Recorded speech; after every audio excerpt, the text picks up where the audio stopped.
and welcome to Media MD, your fortnightly dose of media that you have somehow missed. I am Ruben Morehouse. And I'm Elliot Diebold. And it is good to be back this fortnight, Elliot. We are talking about Apocalypto, which we talked about it last, when you prescribed it last fortnight. I really was quite apprehensive about it. Like, the Mel Gibson connection, it's very, very much put me in the mood of like, oh, I have to watch this thing. But I had relatively low expectations, and it definitely blew them out of the water. I quite enjoyed this movie. Yeah, and I mean that's that's what I was sort of trying to convey, and I don't know how good a job I did, I guess. Yeah, I think hearing Mel Gibson made a movie about a minority culture is like, ooh. But no, it was good. It was fun. So yeah, let's do the traditional plot summary here. So we're following this kind of small group of Mayans, specifically the kind of hunting crew of a small Mayan tribe. So there's like 5 or 6 of them in this crew. Sorry, I don't know if they're Mayans. I think they're just hunter gatherers. I don't know. This is just showing how little I know. Yeah, that's fair. But it's a hunter gatherer tribe living in the forests. Yes. The forests of kind of Central America. Yeah. So we specifically follow a character called Jaguar Paw, who is the son of maybe the chief of the village, maybe just the leaders of the hunters. I was a little unsure. But we basically follow him as he becomes foretold to bring about the end of Mayan civilization and welcome the invading Spanish. But that's not really what the plot is. The plot is his village gets raided by this group of these folks are definitely Mayans. Who are trying to find people to sacrifice to appease the gods, which are kind of causing famine and blight across their people. He escapes from being sacrificed, and then it kind of turns into Die Hard for a bit, where they're trying to hunt him down, and he does some cool little tricks to take out these Mayans that are chasing him, and get back to his family, and that's the plot. Yeah, pretty much. It's all just a series of horrifying events. So what do I want to start off talking about? I don't know. God, I think let's start with I want to talk about a quote from Mel Gibson and the other writer of this movie, whose name I've forgotten. Basically, they were saying they wanted to shake up the action-adventure genre by making a foot chase that would feel like a car chase that just keeps turning the screws, right? Okay. And I think they succeeded. I see that. Although maybe it's worth pointing out, this movie kind of has two halves, right? Like, it takes longer than you would expect for him to escape from these Aztecs from being... from being sacrificed by the Mayans. The first half of the movie is basically just them kind of hanging out and then trekking to the Mayan capital, basically. Yeah, see, I would have almost said it has three thirds. Three halves. There's like the start, which goes on for a bit longer than I keep expecting when I've seen the movie, which is just where they're peaceful. And then when they get raided, then there's sort of a third of the movie dedicated to the Mayans bringing them in to kill them, and then Jaguar Paw escapes. And then there's the final third of the movie, which is this forest-based chase scene. Yeah. Yeah, true. I think here's something I want to talk about, right?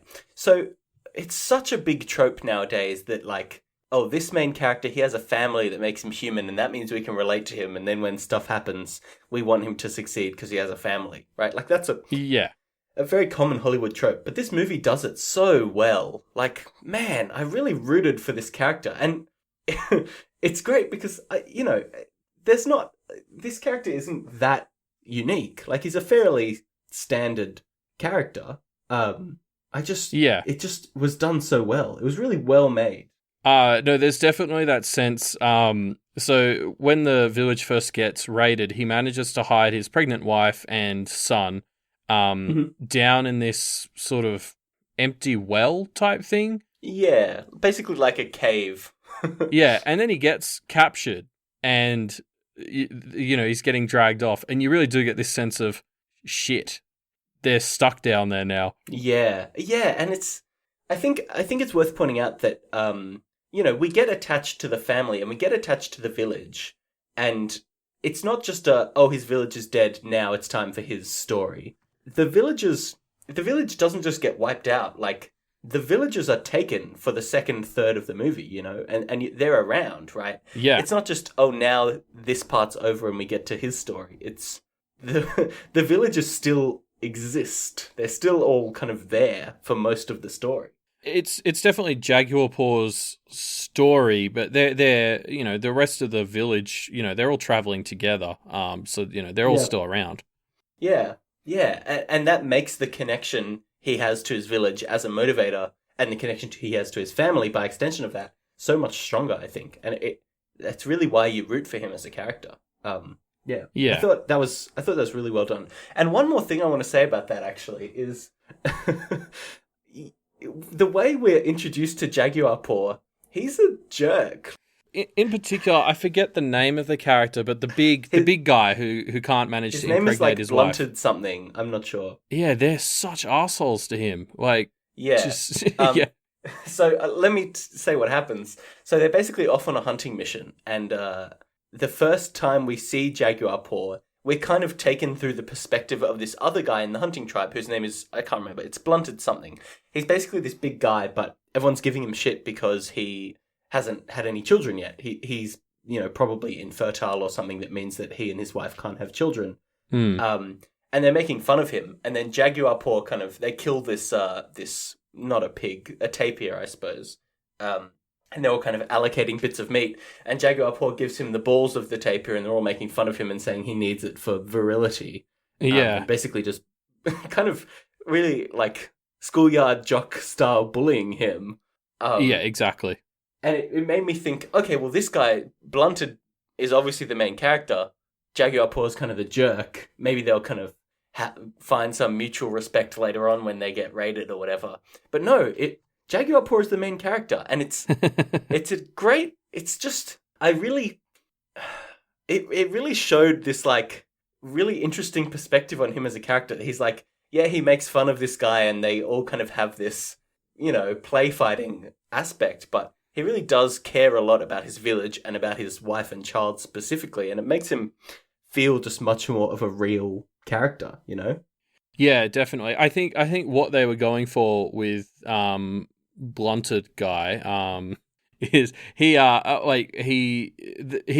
kind of set up to show that there really is this sense of loyalty to the tribe by the end of the movie, because they do stick it out once they're captured, and there's that sense of, well, we're kind of a dickhead to you, but we do love you, I guess is sort of what they were going for. Even Blunted, that's his full name, actually. I thought it was just the first half of his really? name, but I looked it up. His name is just Blunted. Even he kind of has his arc as part of the village. Like, he wants to kind of fight and die, but fight his way out of this situation. We don't end up seeing the resolution of any of the arcs for these other villagers, though, because Jaguar Paw he runs away. He's kind of chased off. And that's kind of the end of that. We don't really see what happens to them. Yeah. Presumably they all die. Really? Yes, it's kind of... Well, maybe, because the majority of the people that were going to kill them have just run off to chase chase Jaguar Paw. So who knows? Yeah. They may have been left with a small number of guards they could overpower or something. Yeah, but I think the best case is they're now just part of that Mayan civilization, which seems to be going downhill anyway, so not a great outcome. Yeah. What should we talk about next? I think it's the next thing to point out here is I really did like the cinematography of the movie. I thought it was very good. I think a lot of it is quite like shaky cam, but that makes sense for the film because it is, it is this fast-paced, basically extended chase scene in the parts where it's shaky cam, and so it worked for it. And I really loved the sets and all the sorts of filming locations. Like, wherever they actually went and filmed it was beautiful. And I don't know exactly how they did the temples, like the Mayan sort of pyramid things, but they were great.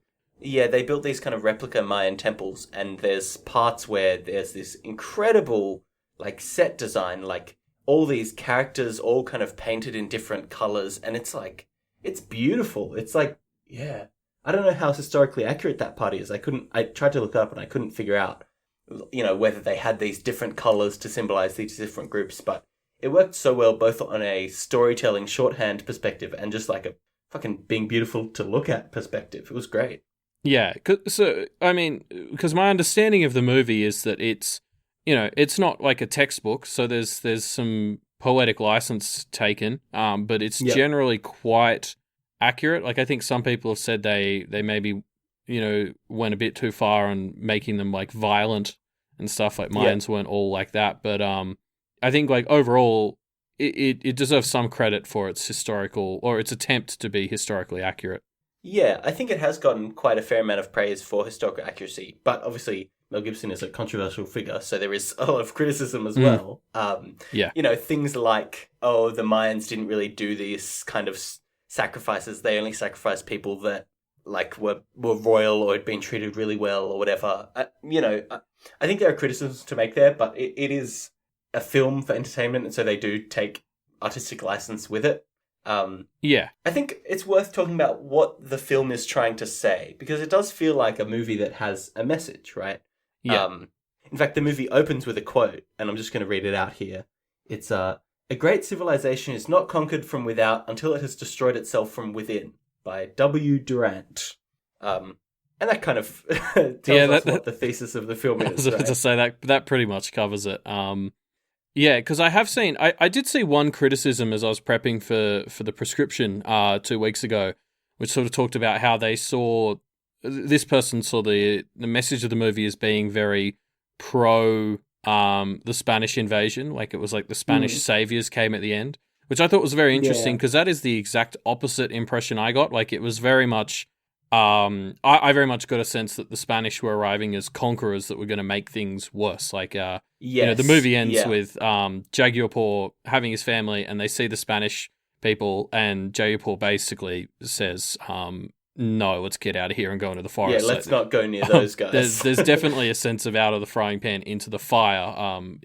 That I got at least. I would echo that sentiment. I think I saw the same criticism, and it's kind of framed, the criticizer framed it as, hey, the Mayans are savages and now the Spanish are here to cleanse them. But, that's not really the impression you get, right? Like, it certainly wasn't the one I got. Yeah, the impression I got at least is like, there are these, these Mayans, in quotes, like Jaguar and his village, that are trying to live a simple but good quality life. But because of kind of infighting of these people, the empire has waned, and that means that it's going to be basically destroyed. And so all those ways of life are going to be lost. But I think I was kind of surprised by the, I guess, almost environmental message that the movie seemed to have at times. So when they get to the Mayan city, basically we see a lot of poverty, sickness, and slavery. And it's kind of, to me, it was indicating at least, hey, these are the societal issues that are causing this civilization to go bad, right? Yeah. So I was researching. So in the film, there's this kind of class of people that are all covered in white dust that are like painting a new temple, basically. And so I was researching it and found about this like theory that a historian put forward that this kind of cement basically messed with the Mayan ecosystem because it takes so many trees to chop down. Therefore, they don't have good land or to make fertilizer for their farming. Therefore, they all get sick and hungry. And basically, it kind of paints this message that, like, decadence and anti-environmentalism destroys civilizations, which I thought was a interesting, point for the film to be making. Yeah. I don't think it's one of the primary films of the primary goals of the film. But it's definitely there. I definitely got a little bit of that impression too. The Mayan culture is built up as something that is, has grown well beyond its means and is not taking care of its land. Like all the, and that really comes to a head when there's the like pit of bodies that Jaguar falls in. That's just like outside the city. It gives you that sense of like these people are very out of touch with the land. Yeah, and it's very like like anti-classist as well. Like, oh yeah, definitely. There's definitely the poor, then there's the ruling elite, and the movie seems to very much be saying, hey, this is not a good way for society to function, which seems very on point criticism for 2006 that I wouldn't have expected from Mel Gibson, I suppose. Yeah. It really is an interesting movie. It's a movie that defies expectations in a bunch of ways. But I really enjoyed it. Yeah. I think I want to say one more thing, and that's talking about the character of Zero Wolf, which is the name that I had to look up because I didn't know what his name was. He is the leader of the baddies at this point. Not the leader of the Mayan civilization, but the leader of the people that kind of catch. Yeah, the raiding party type thing. Yeah. Zero Wolf is such an interesting character because we're introduced to him as a businessman, really. Like, they go around raiding these groups to sacrifice or sell into slavery, and there are a few times when, one of the raiders will try and kill somebody or punish them or something, and Zero Wolf will stop them, basically saying, hey, don't beat them, that's our merchandise, or whatever it is. Yeah, it's definitely not, he's doing the right thing for the wrong reasons by stopping the beatings, yeah. Yeah, he's not cartoonishly vicious, Yeah, yeah, definitely. And over time, his son gets killed by Jaguar Paw, and that's when he really kind of goes off the deep end and just is like, let's kill this guy. Like, yeah. I found him a very compelling villain for that reason. Like, he's not two-dimensional. He's interesting. He even doesn't seem to care that much about getting Jaguar Paw back until his son dies, and then it becomes personal. Yeah, well, Jaguar Paw sort of runs off. So there's this whole scene where the villagers are basically told, if you can escape from this pit while we shoot you with bows and arrows, then you get to live. Yep. And his son is then put at the end of that as a sort of last barrier to try and prevent them from escaping. Yep. And Jaguar Paw makes it out, and they don't necessarily even really chase after him until it becomes clear that Jaguar Paw has killed the son as part of his escape, and that's when it really turns into, and that's when it becomes, this guy. Hey, we need to get this guy back. Yeah. Or kill him. Yeah, I found it really compelling. I found all the characters to be so multidimensional and interesting. Yeah. Good movie. Liked it. Really liked it. Yeah. I'd call it a sort of hidden gem, hidden behind some of its own context, I suppose. Yeah. Yeah, but it is I really did just like it. And you know what? I'm going to give it a number, and that number's going to be an 8.5 out of 10. All right. Pretty good. All right. So that means it's my turn to recommend something, Elliot. And this is something that I really can't believe you haven't seen, right? Like, man, this is just the kind of movie that you should have seen, Elliot. And knowing the kinds of movies that you like, this is one of them. Like, it's as simple as that. Okay, well, see you in 2 weeks, everyone. Well, let's actually say what it is. So we're talking about a movie called It Follows next fortnight. A horror movie that came out something like 3 or 4 years ago. I'm not too sure of the date. It must have been longer than that, because also the reason I have a general awareness of this film is mostly from the Good Wife subplot that kind of revolved around the movie. Okay. Which is a weird kind of context. But so I guess, spoilers for season 6 of Good Wife, of The Good Wife, which we have talked about. So go watch that episode if you haven't seen The Good Wife, because it's a great show. Eli Gold in season 6 of The Good Wife gets replaced as Peter's election manager person and starts constantly quoting It Follows to the person who's replaced him, and basically sets himself up as the monster from It Follows to that replacement to kind of wear them down and just sort of take their place back. And so that's really all I know about the movie going in, is that this monster just sort of constantly follows you. Or something. Yeah, the clue's in the title. It Follows. This is a great movie. So it came out in 2014. I just checked, and this movie, it really just felt like it shook up the horror genre at the time. It's so original. It's so different. In the sense that the first 20 or 30 minutes of this movie is just kind of following a girl in a small town and just kind of her life. And it's really compelling. Like, it defies a lot of conventions in that way. Okay.